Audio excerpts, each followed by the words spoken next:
The South African government has tabled a proposed offer that would see public service wages increased by 4.7% in the 2023-2024 financial year. On Friday, officials from the Department of Public Service and Administration met with public sector unions, including the Federation of Unions in South Africa, called FEDUSA, and the South African Democratic Teachers Union. And some unions actually stopped the start of the wage negotiations at the Public Service Coordinating Bargaining Council. However, a quorum was constituted with close to 54% of unions represented at the closed-door meeting.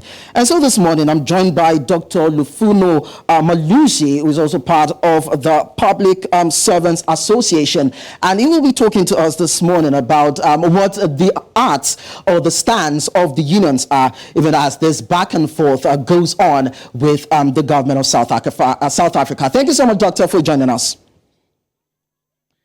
Very good morning to you. Thank you for having me this morning.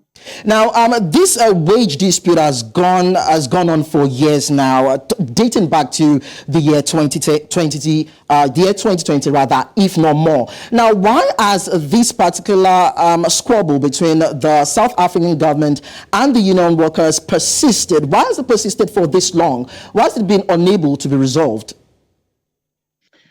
Well, I think there's a little bit of history behind this. If you go back to 2018, the majority of the unions in the public sector in South Africa signed what is termed a multi-term agreement. Now, that multi-term agreement indicates that we should be paid, or public servants should be paid, a salary increase in 2018, 2019, and 2020. Now, we started that wage negotiation in 2018, and we signed a collective agreement. So effectively, that means you don't have to negotiate in 2019 and 2020. But what had happened was that the government did pay the salary increase in 2018.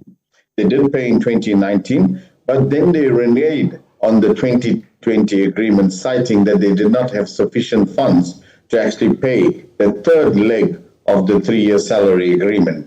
This prompted the unions, obviously, to take to the streets, and eventually we headed to the Constitutional Court. And unfortunately, the Constitutional Court ruled against the union, saying that if the government didn't have the necessary funds or didn't have the necessary authority to sign that agreement, then obviously they shouldn't pay that agreement. They shouldn't pay the salaries that were due to public servants in 2020. So come 2021, we did sign an agreement, albeit under difficult circumstances. At that stage, the relationship between the public sector unions and the government were very strained at that stage. But we managed to sign an agreement in a form of a cash gratuity. Now, what that means is that instead of getting the normal salary increase, a pensionable salary increase that public servants would get, we signed an agreement to the effect that public servants will get a cash allowance. That cash allowance stemmed for almost 12 months, starting from 1st April 2021 right up to March 2022. Now, in 2022, the new agreement came into place. The employer offered a new agreement.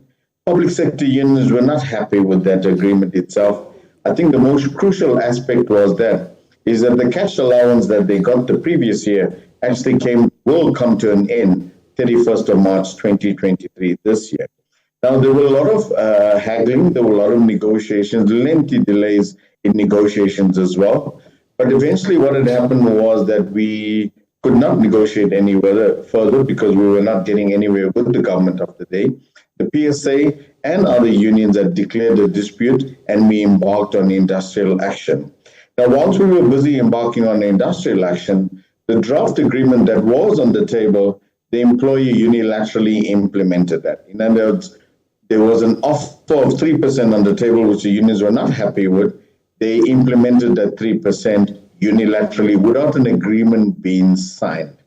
So that angered the unions, and we continued with our industrial action, where more unions decided to join the PSA and embark on industrial action. Now, come early this year, with the threat of, as you know, with any industrial action, there's a situation with no work, no pay.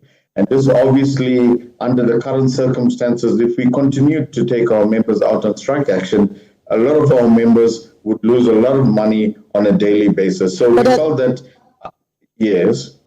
Doctor, this is where I'm actually going now. The federal government has tabled 4.7% wage increase. So doesn't that show a bit of commitment on their part to improving the welfare of the workers amidst financial constraints? Absolutely correct. One would, for the ordinary man on the street, one would think that, yes, you're getting 4.7%. But remember, they were getting a cash allowance all this time. So what the employer has merely done is converted that cash allowance into a pensionable salary. And that's how you get a 4.2% salary increase. So all effectively what they're doing is for this year is giving us a 0.5% increase. So if one had to put pen to paper or take out your calculator, the cash gratuity that public servants were receiving equated to 4.2%. So all in all, what government is offering this year is an additional 0.5% salary increase, just to put that into perspective. That has been offered last week on Friday by the employer. So the unions will obviously, it's unprecedented because normally what happens is that the unions present the demands and the employer then comes back and indicate whether they can afford that or not. On this round of negotiations, the employers come, before we can even table our demands, the employers put down a 4.7% offer on the table. Okay. So what we've indicated is that come next week, or this week rather, we will present our offer or our demands formally, look at what the employer is offering and see whether we can come to some sort of resolution. But then, Doctor, now that there is a crack in between the unions that form the body that are actually pushing for wage increase, some are saying they would go on strike. Some are saying they will not be part of negotiation. So what will happen when you now have this crack in the wall? Well, generally what happens is that in the bargaining chamber, it's made up of 12 unions. So currently the unions that have decided that we should forget about the 2022-23 salary negotiation and concentrate on this year's salary negotiation, they make up almost 53% of the workforce of the South African public sector. So what this actually means is that they can go ahead and negotiate with the government, and if they do sign any agreement, it will be binding. Simply, they make over 51% of the total vote rate of public sector employees in the public service. So even if those unions actually go on strike action at this current time, it would not affect negotiations because the unions that are currently at the negotiating table at this moment make up majority of the public sector unions. All right, thank you so much, Doctor. We'd like to continue with this conversation, but then we're pressed for time because we'd like to know what the position of the South African government will be on this, because the onus falls on them to be able to meet this agreement and keep their workers happy. But we will continue to monitor the situation and see what obtains probably during the course of the end of this week. Thank you so much, Doctor, for joining us. Thank you.